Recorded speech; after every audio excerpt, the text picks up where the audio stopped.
যে ভাই আপনি যুদ্ধে থাকাকালীন অবস্থায় কিভাবে ভিডিও আপলোড করছেন, তখন আপনি ইন্টারনেট কোথা থেকে পাইছেন? ভাই, আমি আপনাদেরকে অনেক আগেও এই প্রশ্নের উত্তর দিছি, কিন্তু আপনারা ঠিক মতন সেই ভিডিওগুলো আরে দেখেন নাই। সেটা আমার দোষ না। তারপর আমি আবার উত্তর দেই। আমরা যখন ফ্রন্টে ছিলাম, ঠিক তখন আমরা ভিডিওটারে তৈরি করে রাখতাম। ভিডিওটা তৈরি কইরা আমরা যখন সেভ জোনে চলে আসতাম, ঠিক ওই সময় আমরা ভিডিওগুলারে আপলোড করতাম।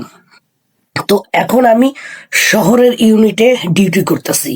এখনো আমার কাছে অনেক পরিমাণ ফ্রন্টের ভিডিও আছে, কিন্তু ওইটা আমি ফেসবুকে আপলোড করি না।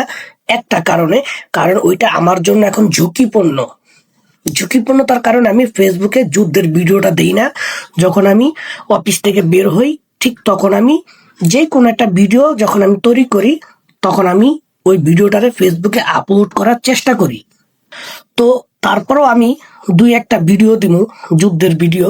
তখন আপনারা বুঝবেন যে যে সময় আমি ফ্রন্টে ছিলাম সেই ভিডিওটা এখন আমি কিভাবে আপলোড করি।